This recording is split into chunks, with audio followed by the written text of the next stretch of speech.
붉은 홀레복 자락이 바람에 흩날리는 소리가 마치 날카로운 비명처럼 연 회장의 흥겨운 가락을 단숨에 베어버렸다. 잔치를 즐기던 하객들의 웃음소리가 뚝 끊기고 수백 개의 눈동자가 일제히 입구 쪽으로 쏠렸다.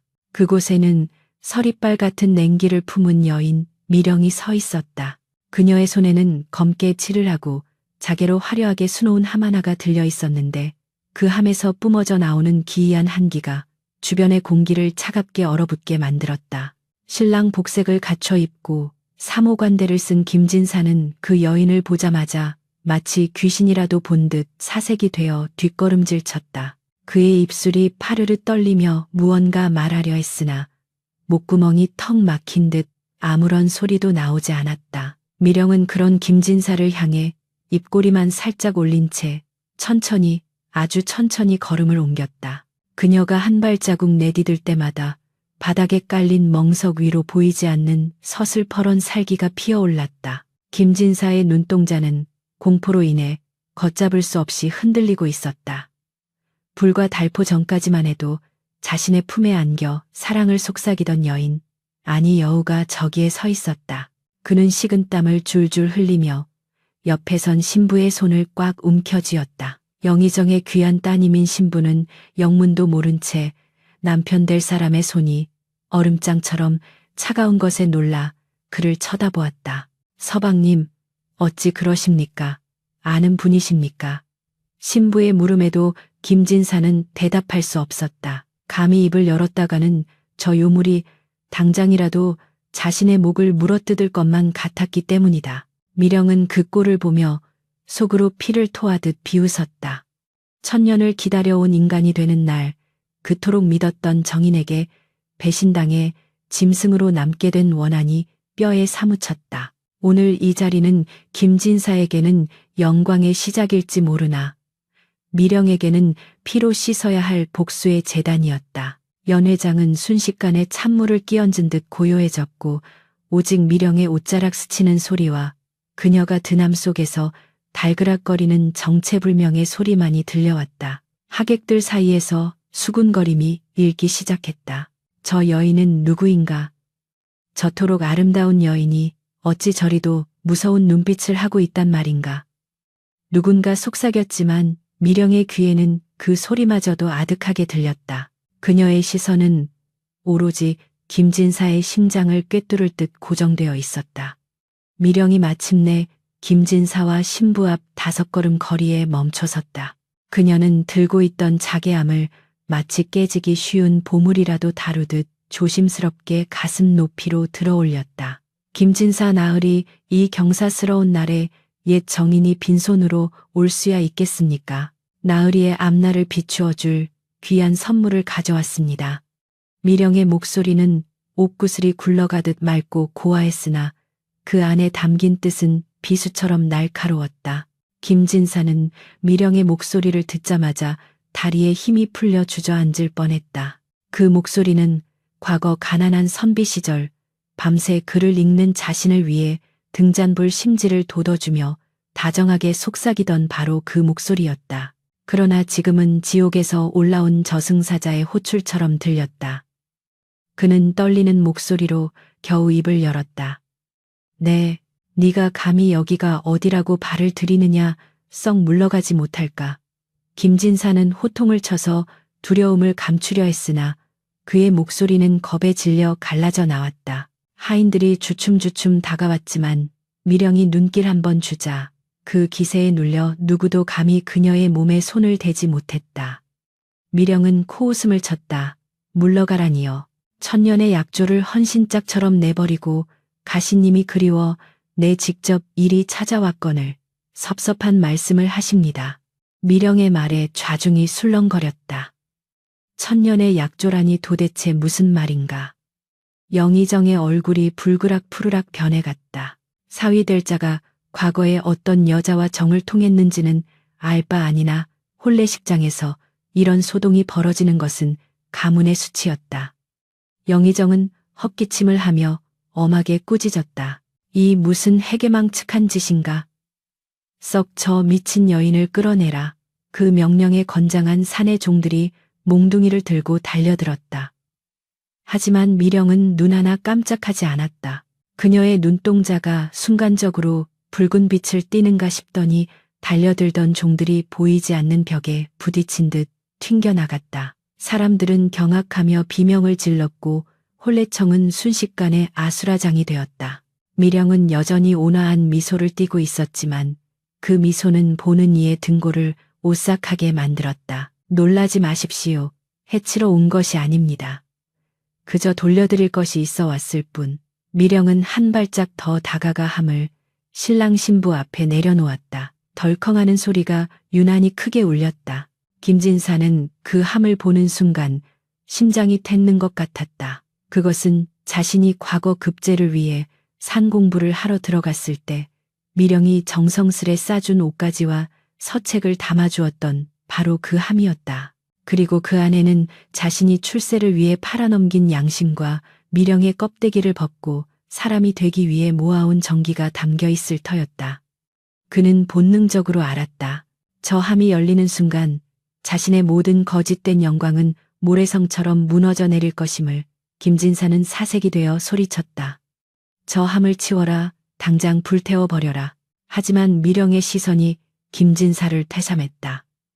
그녀의 눈빛 속에는 지난 세월의 기억들이 주마등처럼 스쳐 지나갔다. 인간이 되고 싶어 천년을 수행하던 구미호가 우연히 산속에서 길을 잃고 쓰러진 가난한 선비를 구해주었던 그날, 지극정성으로 그를 간호하며 처음으로 인간의 따스한 체온을 느꼈던 그 밤, 미령은 자신의 수행이 헛되지 않으리라 믿었다. 김진사가 과거에 급제하여 함께 백년해로 하자고 맹세했을 때 그녀는 기꺼이 자신의 여우 구슬을 꺼내어 그의 부족한 기운을 채워주었다. 구슬의 힘으로 김진사는 총명해졌고 글재주는 날로 늘어 장원 급제까지 거머쥐었다. 미령은 인간이 될 날만을 손꼽아 기다리며 그를 뒷바라지했다. 그러나 돌아온 것은 배신이었다. 김진사는 권력의 맛을 보더니 변해버렸다. 시골 구석에 처박혀 있는 조강지처 같은 미령보다는 당대 최고 권력가인 영의정의 사위가 되는 길이 훨씬 달콤해 보였을 것이다. 그는 미령이 인간이 아니라는 사실을 눈치채고도 모른 척하다가 결정적인 순간에 그녀를 요물이라 몰아세우며 사냥꾼들에게 정보를 흘렸다. 미령이 사냥꾼의 화살에 맞아 피를 흘리며 도망치던 그 밤, 김진사는 영의정의 딸과 혼담을 주고받으며 웃고 있었다. 찢어지는 듯한 고통 속에서 미령은 깨달았다. 인간이 짐승보다 더한 짐승이 될 수 있음을, 그리고 사랑이라 믿었던 것이 실은 탐욕의 도구였음을. 그녀는 흐르는 피를 닦으며 맹세했다. 내 반드시 살아서 너의 그 가증스러운 가면을 벗겨주리라. 다시 현재로 돌아와 미령은 김진사의 공포에 질린 얼굴을 감상하듯 바라보았다. 왜 그리 떠십니까, 서방님? 이 함 안에는 서방님이 그토록 소중히 여기시던 것이 들어있지 않습니까? 미령의 손이 함의 고리에 닿았다. 찰칵하는 금소금이 정막을 깼다. 하객들은 숨을 죽이고 그 광경을 지켜보았다. 김진사는 이제 거의 울상이었다. 그는 무릎을 꿇고 애원하고 싶은 심정이었다. 제발 그 함을 열지 말라고, 제발 내 과거를 덮어달라고. 하지만 이미 엎질러진 물이었다. 미령의 손길은 단호했고 망설임이 없었다. 그녀는 김진사의 눈을 똑바로 응시하며 나직하게 읊조렸다. 인간이 되고자 했던 나의 천년은 그대의 욕망으로 인해 재가 되었습니다. 그러니 그대 또한 그 욕망의 대가를 치러야 하지 않겠습니까?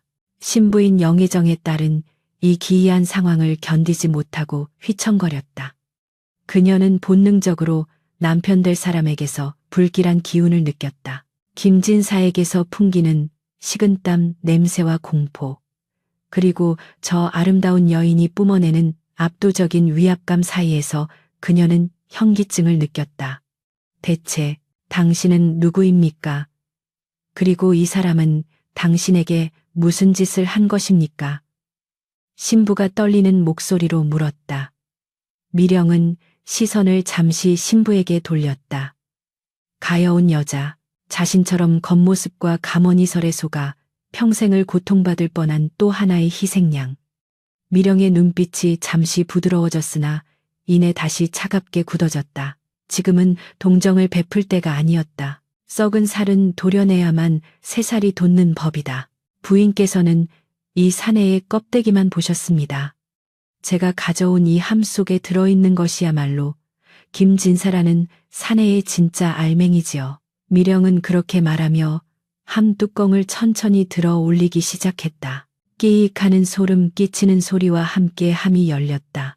그 틈새로 시커먼 연기 같은 것이 스멀스멀 피어올랐다. 그것은 향냄새도 아니요. 타는 냄새도 아닌 비릿하고 역겨운 피냄새였다. 하객들은 코를 막으며 뒤로 물러섰다. 김진사는 비명을 지르며 바닥에 주저앉았다. 안 돼, 안 돼. 제발 그의 절규는 처절했으나 미령에게는 그저 짐승의 단말맛처럼 들릴 뿐이었다. 함이 완전히 열리자 그 안에는 칠흑 같은 어둠만이 웅크리고 있는 듯 보였다. 그러나 자세히 들여다보면 그 어둠 속에서 희미하게 빛을 잃은 구슬 하나가 굴러다니고 있었다. 금이 가고 검게 그을려 더 이상 영롱한 빛을 내지 못하는 여우 구슬. 그것은 미령이 1000년 동안 모아온 정기이자 김진사에게 주었던 헌신적인 사랑의 증표였다. 하지만 이제 그것은 저주받은 유물이 되어 김진사의 추악한 진실을 비추는 거울이 되려 하고 있었다. 미령은 가늘고 긴 손가락으로 그 구슬을 집어들었다. 그녀의 손끝에 닿자마자 구슬이 파르르 떨며 기괴한 공명음을 내기 시작했다. 바람이 거세지며 혼례청의 촛불들이 일제히 꺼졌다. 어둠이 내려앉은 연회장 위로 오직 미령이 쥔 검은 구슬만이 핏빛 붉은 광채를 뿜어내며 번뜩였다. 사람들은 공포에 질려 비명조차 지르지 못하고 그 광경을 바라보았다. 미령은 슬픈 눈으로 구슬을 내려다보았다. 보아라, 이것이 네가 짓밟은 내 마음이다. 그녀의 목소리가 허공에 울려 퍼지자 구슬에서 뿜어져 나온 빛이 허공의 거대한 형상을 만들어내기 시작했다. 그것은 단순한 그림자가 아니었다. 김진사가 묻어버리고 싶었던, 잊고 싶었던 과거의 추악한 기억들이 살아 움직이는 환영이었다. 혼례식장은 이제 축복의 장소가 아닌 심판의 법정이 되어가고 있었다. 김진사는 바닥을 기며 도망치려 했으나 구슬의 빛이 그를 감옥처럼 가두었다. 미령은 차가운 미소를 지으며 한 걸음 더 다가갔다. 이제 시작이었다. 그가 쌓아올린 거짓된 명성과 권력이 얼마나 허망하게 무너져 내리는지 똑똑히 보여줄 차례였다. 미령의 옷자락이 바람에 춤을 추듯 펄럭였고 그녀의 뒤로 9개의 꼬리 형상이 아른거리는 듯한 착각을 불러일으켰다. 천년의 하늘 품은 구미호의 복수극이 막을 올린 것이다. 검게 그을린 구슬에서 뿜어져 나오는 핏빛 광채가 혼례청의 화려한 청사초롱 불빛을 집어삼켰다.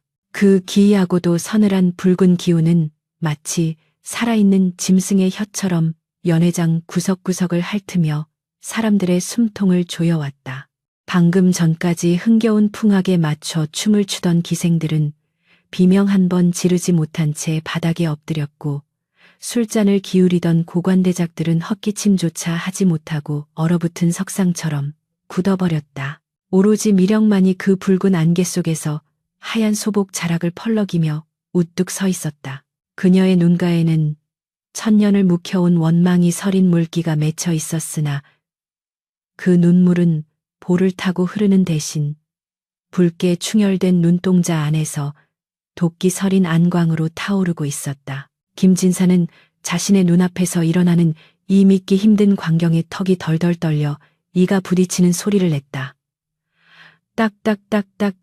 그 소리는 고요한 연회장에서 유난히 크게 울려 퍼지며 그의 공포를 적나라하게 드러냈다. 신부인 영혜정의 딸 헤라는 핏기가 완전히 가신 얼굴로 남편의 소매를 뿌리쳤다. 그녀는 명문가의 규수로서 평생을 온실 속의 화초처럼 자라왔기에 눈앞에 펼쳐진 기괴한 요술보다 자신의 옆에 있는 사내의 비굴하고 추악한 본 모습이 더 큰 공포로 다가왔다. 김진사의 얼굴은 공포로 일그러져 흡사 짐승의 그것보다 못해 보였다.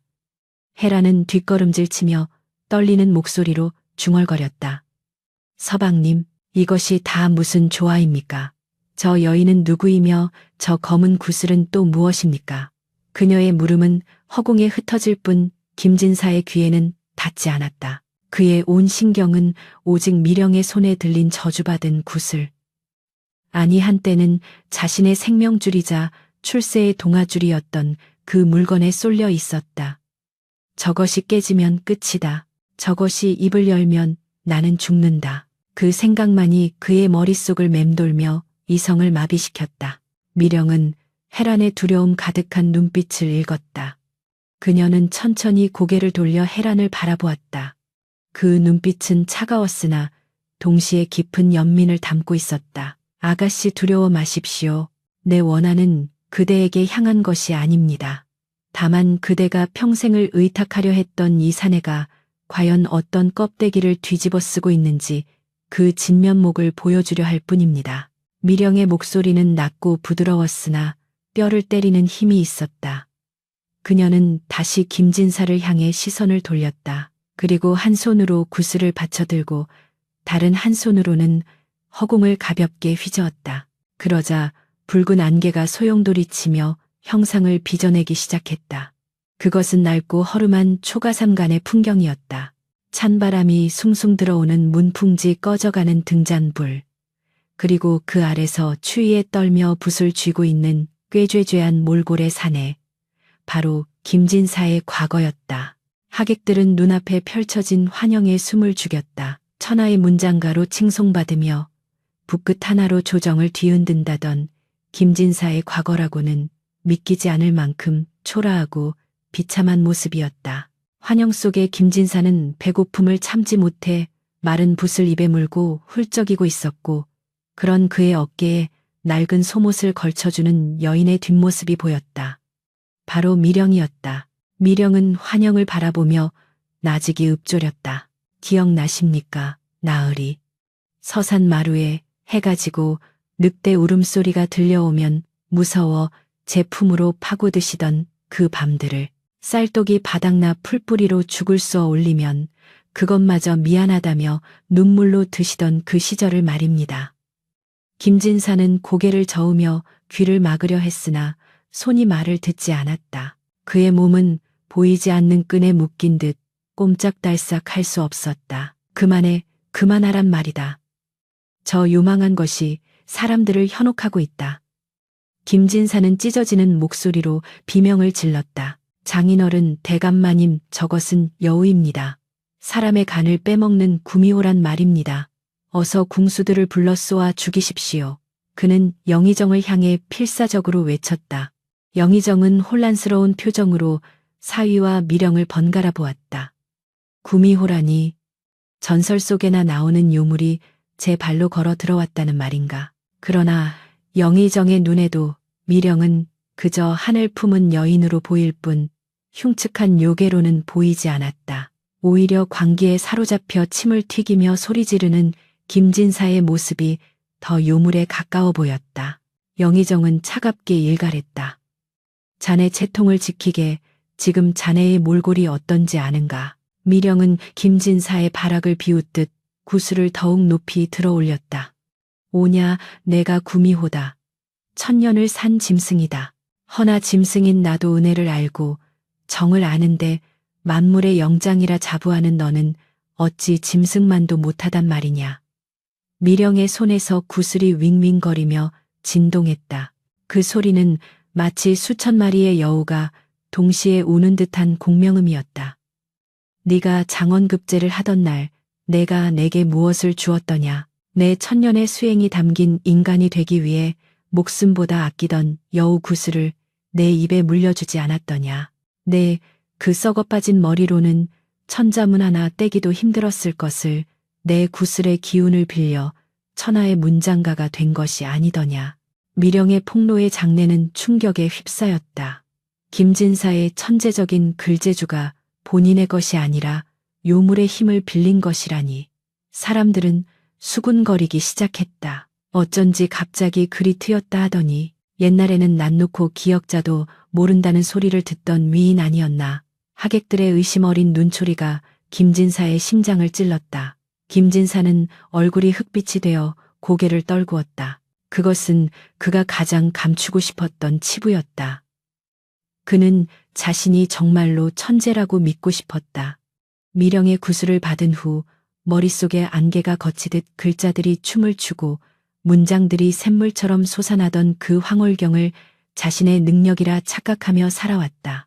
그러나 미령이 나타난 순간 그 착각은 산산조각 났다. 그는 그저 미령이 만들어준 꼭두각시 화려한 비단옷을 입은 허수아비에 불과했던 것이다. 미령은 한 걸음 한 걸음 단상 위로 올라갔다. 그녀가 다가갈수록 김진사는 뒷걸음질 치다 홀레상에 걸려 넘어졌다. 상 위에 놓여있던 밤과 대추 패백 음식들이 와르르 쏟아져 내렸다. 그 꼴사나운 모습 위로 미령의 그림자가 길게 드리워졌다. 네가 권세의 눈이 멀어 나를 버리려 했을 때 나는 그래도 너를 믿었다. 인간의 마음이 변하는 것은 계절이 바뀌는 것과 같다 하였으니 내 정성이 부족하여 네 마음이 식은 것이라 여겼다. 하여 밤마다 정화수를 떠놓고 비나이다. 비나이다. 우리 낭군님 마음 다시 돌아오게 해주소서. 천지신명께 빌고 또 빌었다. 미령의 목소리가 젖어 들어갔다.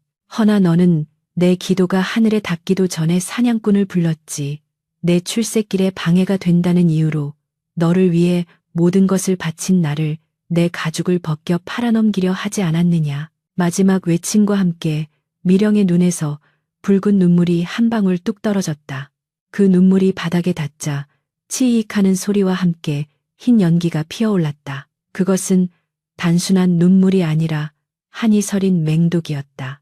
김진사는 바닥을 기며 살려달라고 빌기 시작했다. 미령아, 내가 잘못했다. 잠깐 귀신에 홀렸던 것이다.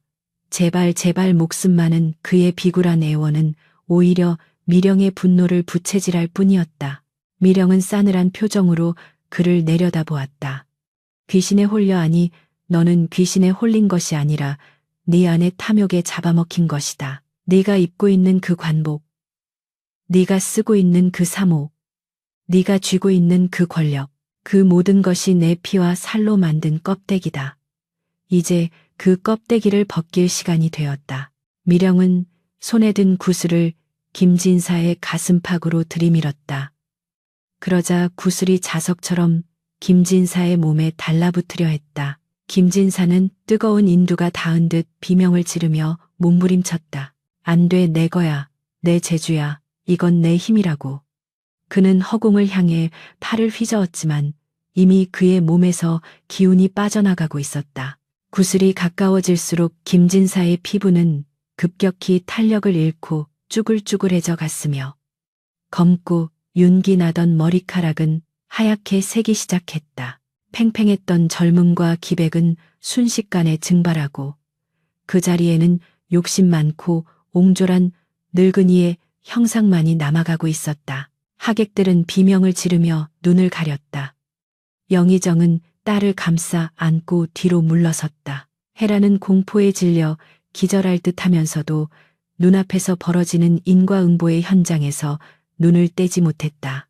저 추한 노인이 내가 사랑을 맹세하려던 사내였던가. 헤란의 가슴 속에서 배신감과 안도감이 동시에 교차했다. 만약 오늘 미령이 오지 않았다면 자신은 평생 저 사내의 거짓에 속아 살았을 것이 아닌가. 미령은 헤란에게 고개를 살짝 끄덕여 보였다. 그것은 마치 당신을 구한 것입니다. 라고 말하는 듯했다. 하지만 김진사의 고통은 육체적인 것에 그치지 않았다. 미령은 그가 가장 두려워하는 것을 보여주기로 작정했다. 그녀는 다시 한번 손을 휘저었다. 이번에는 홀레청의 허공에 거대한 거울 형상이 나타났다. 그 거울 속에는 김진사가 과거 급제 답안지에 적어냈던 명문장들이 떠올랐다. 그러나 잠시 후 그 글자들은 검은 먹물이 되어 흘러내리더니 도둑, 배신자, 살인자라는 붉은 글씨로 변해 꿈틀거렸다. 김진사가 자랑하던 모든 업적이 실은 더러운 죄악 위에 쌓아올린 모래성임을 만천하에 까발리는 순간이었다. 김진사는 자신의 명예가 자신이 목숨보다 소중히 여겼던 체면이 시궁창에 처박히는 것을 보며 정신이 나갈 것 같았다. 그는 짐승처럼 울부짖었다. 으아아, 끄지 못해 저것을 끄란 말이다. 미령은 그 모습을 보며 씁쓸한 미소를 지었다. 복수는 달콤할 줄 알았으나 막상 눈앞에서 무너지는 정인을 보니 가슴 한구석이 텅 빈 듯 시렸다. 그러나 멈출 수는 없었다. 이것은 자신을 위한 복수이기도 하지만 인간의 탈을 쓰고 짐승보다 못한 짓을 저지르는 자들에게 내리는 하늘의 경고이기도 했다. 미령은 구슬을 쥔 손에 힘을 주었다. 이제 하이라이트가 남았다. 이 사내가 자신을 죽이기 위해 사냥꾼과 모의했던 그날 밤의 진실. 그리고 그 과정에서 자신이 잃어버린 것이 무엇인지 그 모든 것을 낱낱이 밝혀야 했다. 그때 갑자기 혼례청 밖에서 거센 바람이 불어닥쳤다. 문짝이 덜컹거리고 촛불이 모두 꺼지며 사방이 칠흑 같은 어둠에 잠겼다. 오직 미령의 손에 들린 구슬과 공포에 질린 김진사의 눈동자만이 어둠 속에서 희미하게 빛나고 있었다. 미령은 어둠 속에서 나직하게 속삭였다. 나으리, 이제 불을 켜십시오. 당신의 양심을 태워 밝힐 시간입니다. 그 말과 함께 미령은 구슬을 허공으로 던져 올렸다. 칠흑 같은 어둠 속으로 던져진 검은 구슬은 바닥으로 떨어지는 대신 허공에 멈춰섰다. 마치 보이지 않는 거미줄에 걸린 듯 공중에 둥둥 떠있던 구슬이 이내 팽이처럼 빙글빙글 돌기 시작했다. 회전 속도가 빨라질수록 구슬 중심에서 뿜어져 나오는 핏빛 광채는 더욱 강렬해졌고 그 빛은 어둠을 날카롭게 찢으며 혼례청의 벽면을 거대한 화폭으로 바꾸어 놓았다.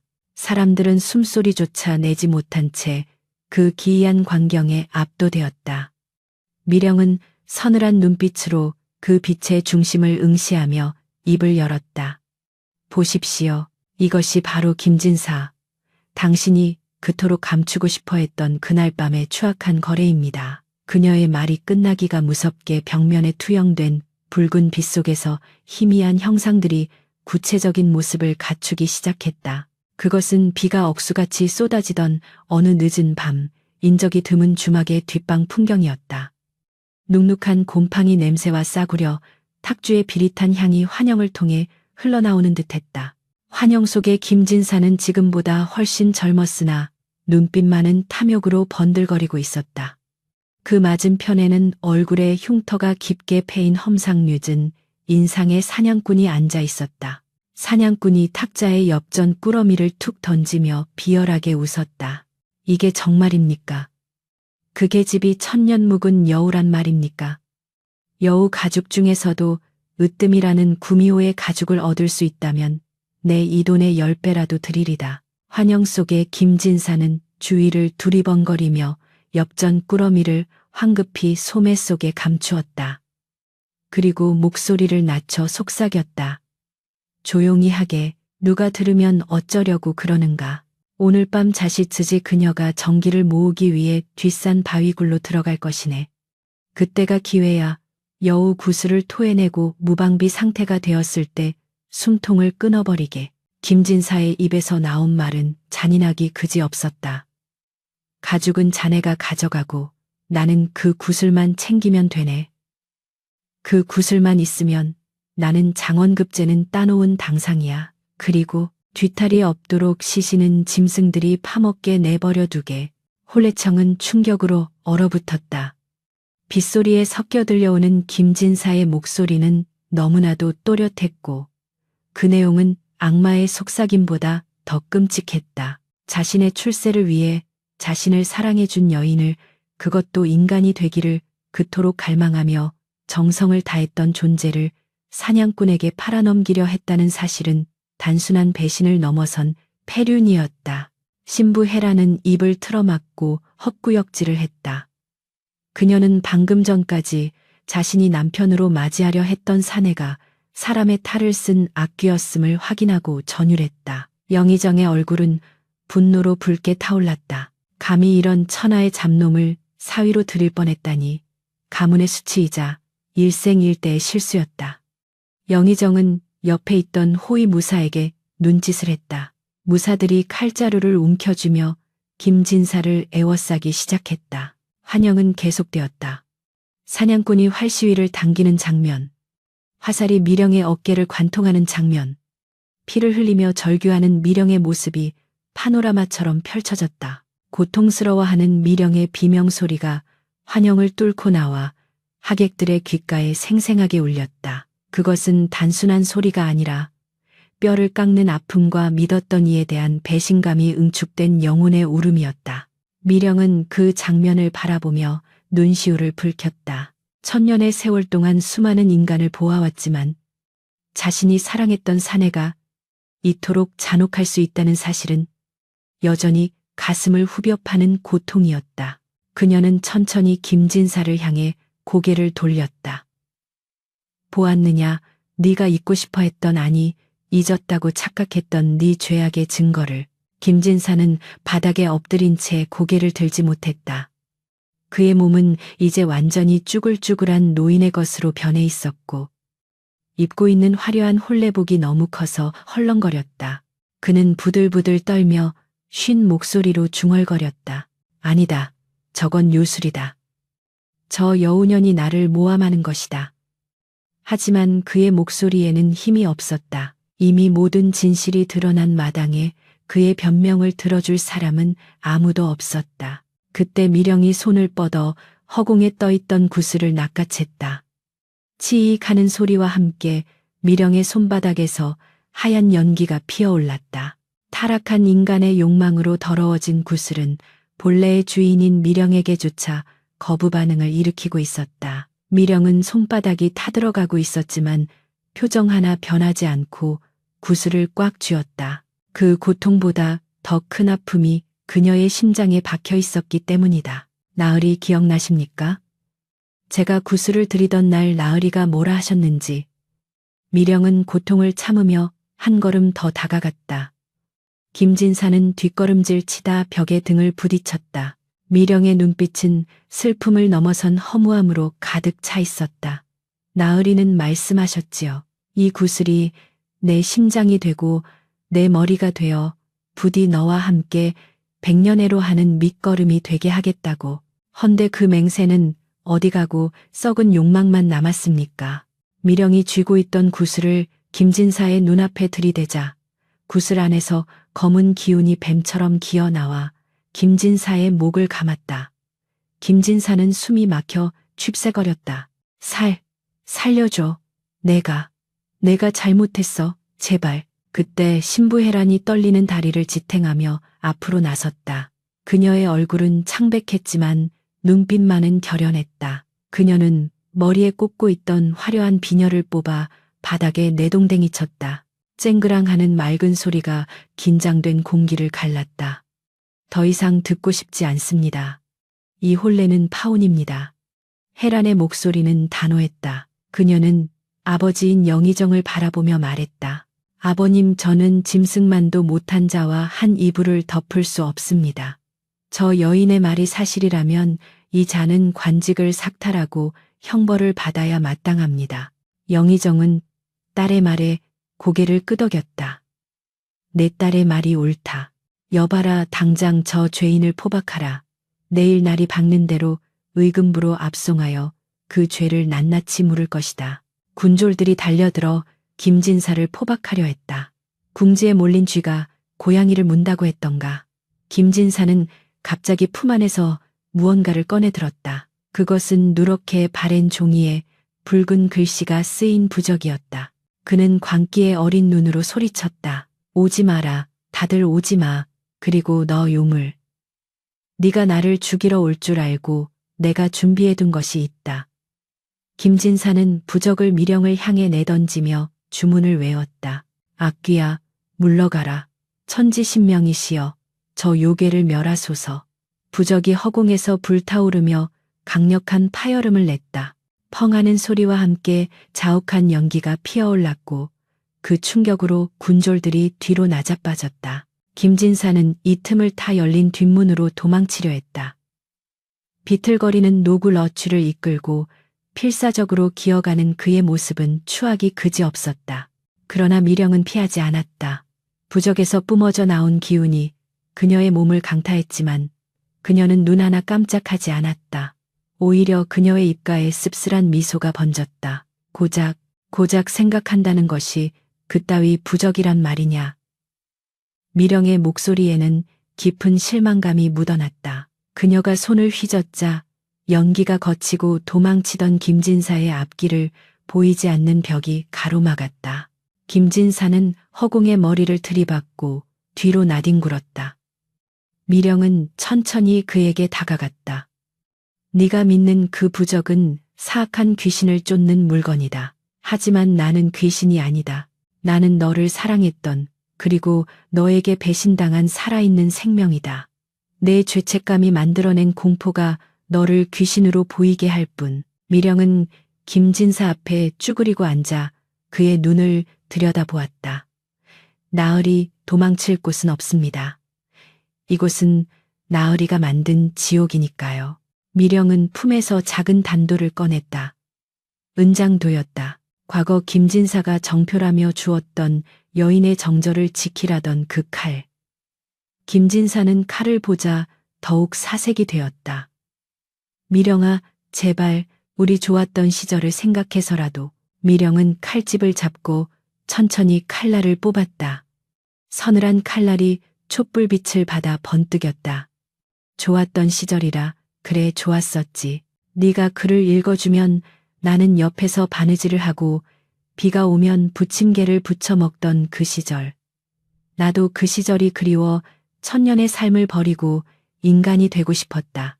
미령의 눈에서 눈물이 주르륵 흘러내렸다. 하지만 그 시절의 김진사는 죽었다. 욕망의 눈이 멀어 나를 죽이려 했을 때 너는 이미 죽은 것이다. 지금 내 앞에 있는 것은 그저 탐욕 덩어리인 껍데기일 뿐. 미령은 단도를 김진사의 발치에 꽂았다. 퍽하는 소리와 함께 칼날이 마룻바닥 깊숙이 박혔다. 내 목숨은 내 손으로 거두지 않겠다. 내 손에 더러운 피를 묻히고 싶지 않으니까. 대신 네가 훔쳐간 내 정기, 내 구슬의 힘은 모두 가져가겠다. 미령은 다시 한번 검은 구슬을 높이 들어 올렸다. 그러자 김진사의 몸에서 마지막 남은 생기마저 빠져나가 구슬로 빨려 들어갔다. 김진사는 이제 걷기조차 힘든 꼬부랑 할아버지가 되어 쭈글쭈글한 입술로 무언가 웅얼거리기만 했다. 그의 눈동자는 초점을 잃고 흐리멍덩해졌다. 그때 함 속에서 또 다른 물건이 떠올랐다. 그것은 낡은 서책 한 권이었다. 김진사가 과거 시험을 준비하며 밤새 필사했던 미령이 옆에서 먹을 갈아주며 함께 읽었던 책. 미령은 그 책을 집어들어 펼쳤다. 책장 사이사이에는 말린 꽃잎들이 끼워져 있었다. 봄날 진달래꽃을 따다주며 이 꽃처럼 예쁜 옷을 해입히고 싶다고 했던 김진사의 약속이 담긴 꽃잎들이었다. 미령은 그 꽃잎들을 하나하나 만져보며 슬픈 표정을 지었다. 이 꽃잎들은 여전히 붉건만 사람의 마음은 어찌 이리도 쉽게 바래는가. 미령의 손길에 닿은 꽃잎들이 순식간에 검은 재로 변해 바스러졌다. 그것은 미령이 김진사에 대해 가지고 있던 마지막 미련이 사라지는 순간이었다. 하객들은 숨을 죽이고 이 비극적인 결말을 지켜보았다. 누구 하나 나서서 미령을 제지하거나 비난하는 이는 없었다. 미령의 복수는 잔인했지만 그보다 더 깊은 슬픔이 깔려 있었기에 사람들의 마음을 움직였다. 인과응보. 뿌린 대로 거둔다는 옛말이 눈앞에서 실현되고 있었다. 헤라는 눈물을 훔치며 생각했다. 저 여인은 짐승이라 불리지만 사람보다 더 사람 같고, 저 사내는 양반이라 불리지만 짐승보다 더 짐승 같구나. 미령은 자리에서 일어났다. 그녀의 주변을 감싸던 붉은 기운이 서서히 잦아들고 대신 차분하고 쓸쓸한 푸른 달빛 같은 기운이 감돌기 시작했다. 그녀는 이제 마지막 결단을 내릴 준비가 되어 있었다.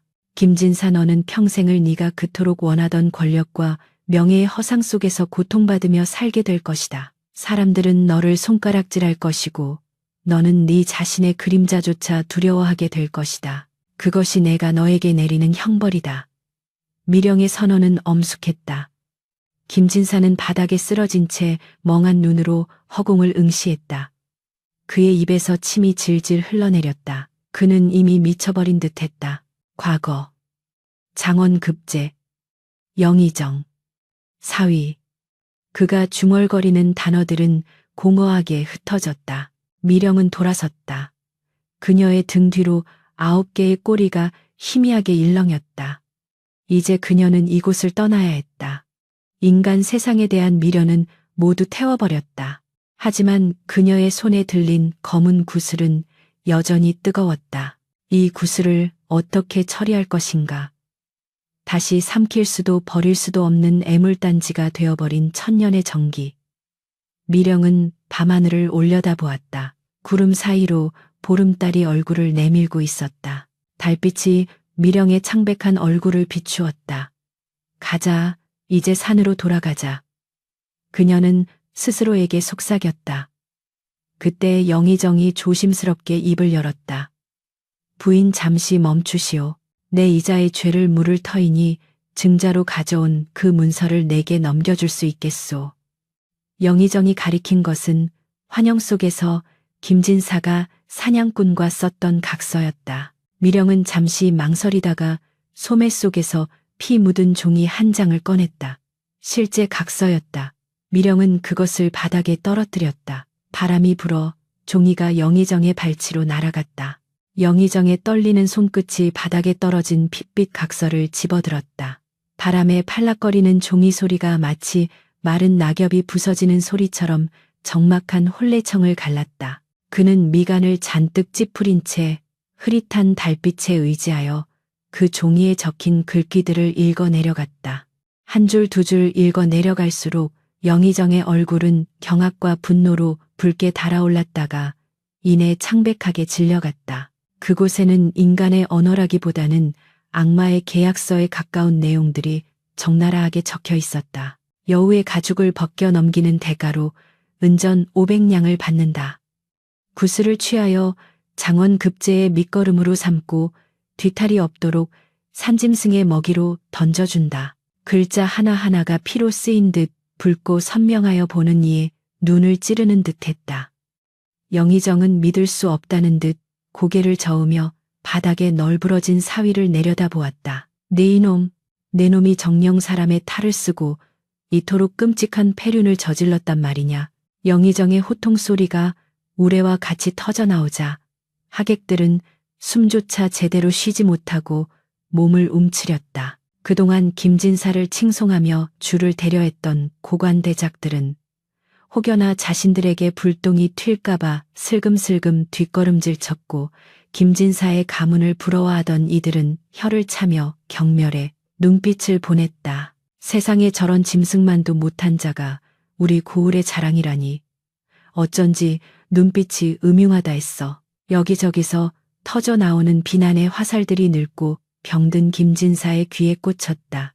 김진사는 귀를 막고 웅크렸지만 그 소리들은 귓가를 파고들며 그의 영혼을 난도질했다. 그의 머릿속에서는 과거의 영광과 현재의 비참함이 뒤엉켜 끔찍한 불협화음을 만들어내고 있었다. 아니다.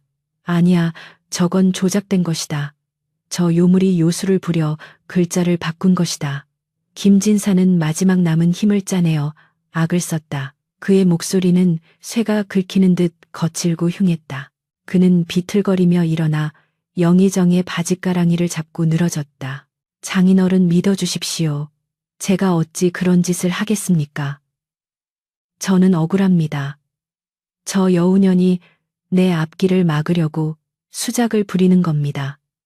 그러나 영의정은 더러운 오물을 보듯 발길질로 그를 떼어냈다. 내 입에서 장인이라는 말을 꺼내지 마라. 내 딸을 저런 흉악한 범죄자의 아내로 만들 뻔했다니 내 눈이 멀었지.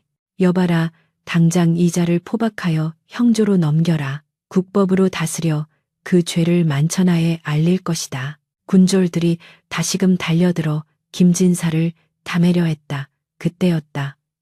궁지에 몰린 쥐가 독을 품듯 김진사의 눈동자가 기이하게 뒤집혔다. 이대로 끌려가면 죽음보다 더한 치욕과 고통만이 기다리고 있을 터였다. 그의 일그러진 시선이 단상 위에 서 있는 미령에게 꽂혔다.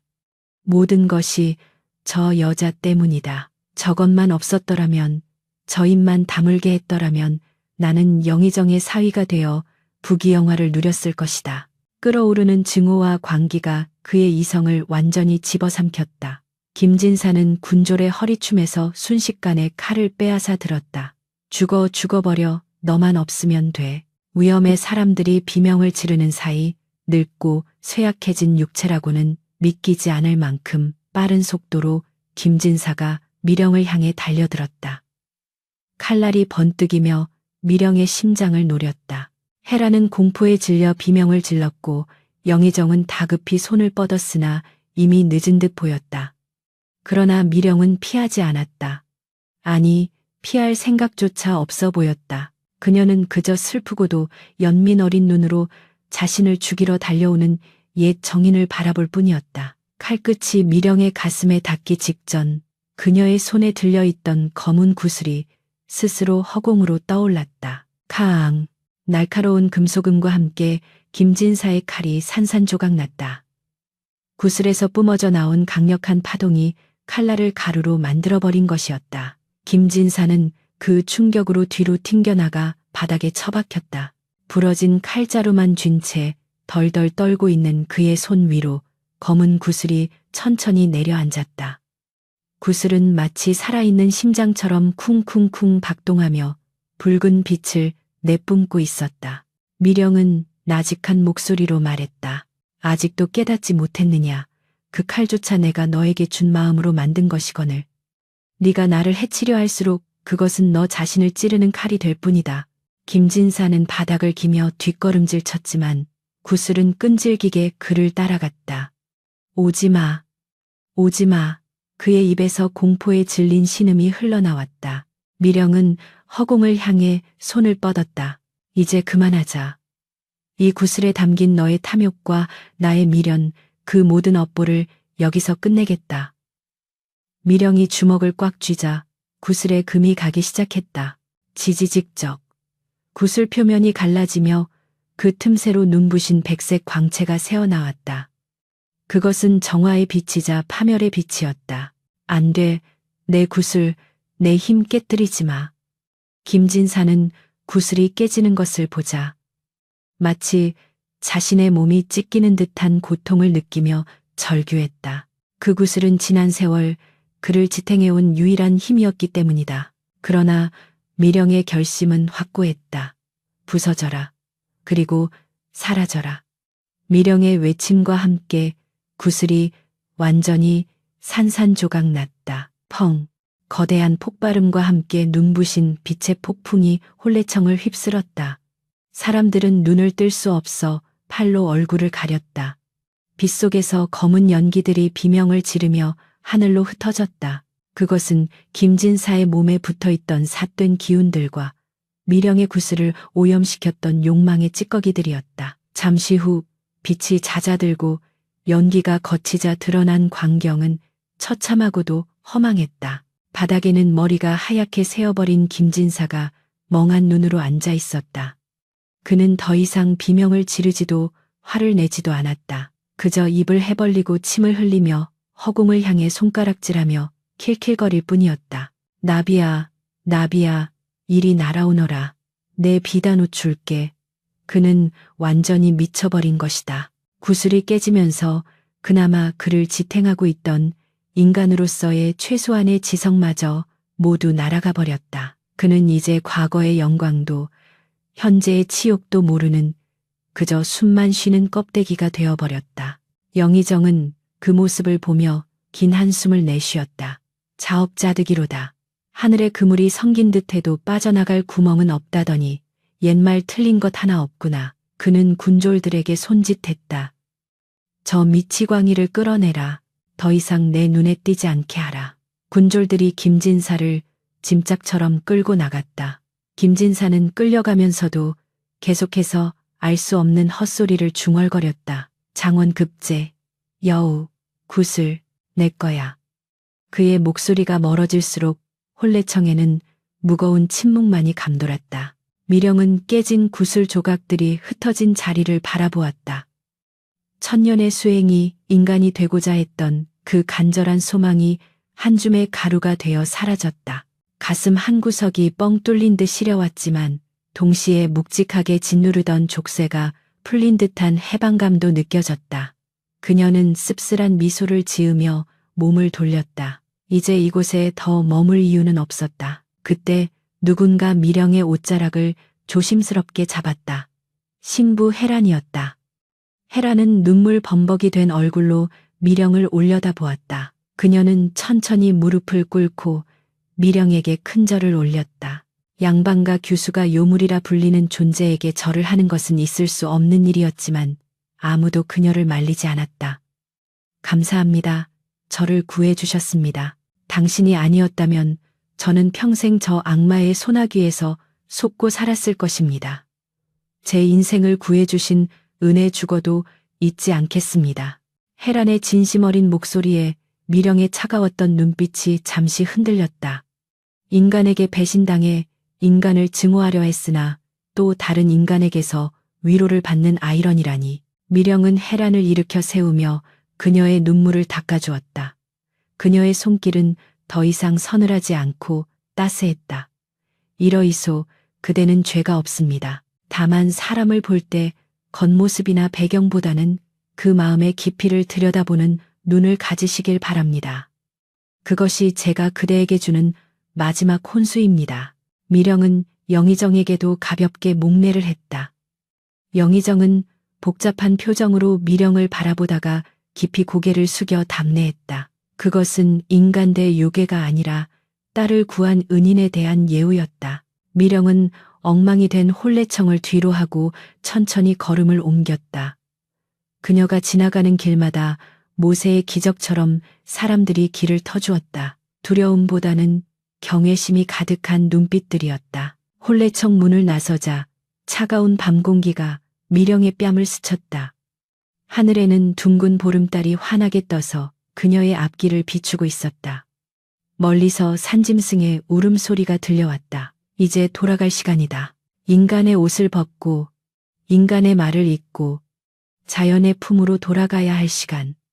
미령은 품속에서 깨진 구슬 조각 하나를 꺼내 달빛에 비추어 보았다. 비록 빛은 잃었지만 그 안에는 지난 천년의 희로애락이 고스란히 담겨 있었다. 그래, 인간이 되지 못하면 어떠하냐. 사람의 탈을 쓰고 짐승만도 못하게 사는 것보다 차라리 짐승으로 살며 도리를 지키는 것이 낫지 않겠는가. 미령은 혼자 중얼거리며 구슬 조각을 허공에 날려보냈다. 조각은 반딧불이처럼 반짝이며 밤하늘로 사라졌다.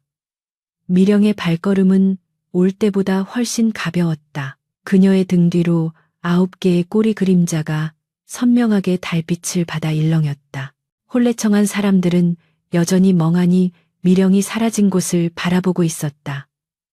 화려한 잔치는 끝났고 남은 것은 깨진 그릇들과 엎어진 술상, 그리고 씁쓸한 교훈뿐이었다. 그러나 그 누구도 자리를 뜨려 하지 않았다.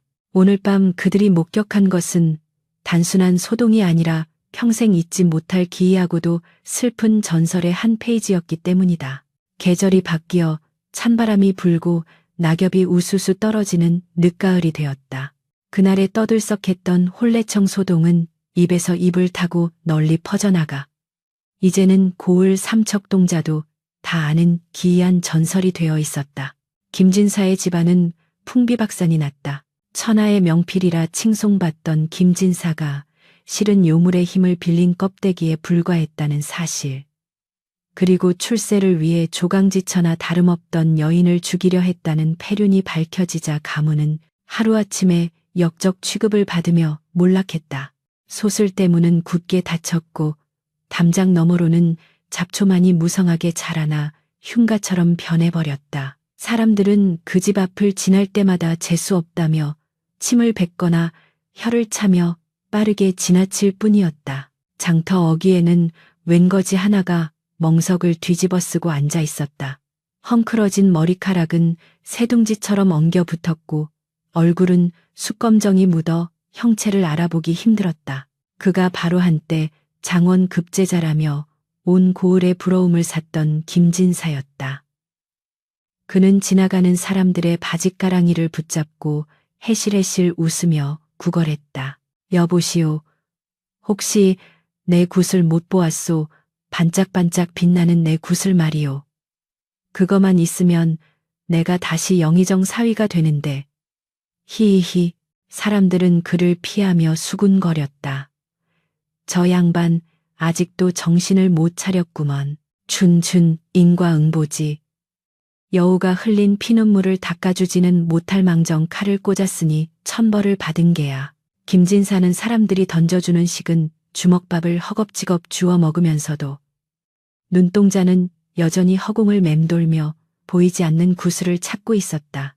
그의 영혼은 이미 그날 밤 혼례청에서 부서진 구슬과 함께 산산이 조각나 영원히 돌아오지 못할 길을 떠난 것이다. 한편 파혼을 선언했던 영의정의 딸 헤라는 속세의 인연을 잠시 뒤로 하고 산사산스로 들어갔다. 머리를 깎고 비구니가 된 것은 아니었으나 그녀는 그날의 충격과 깨달음을 정리할 시간이 필요했다.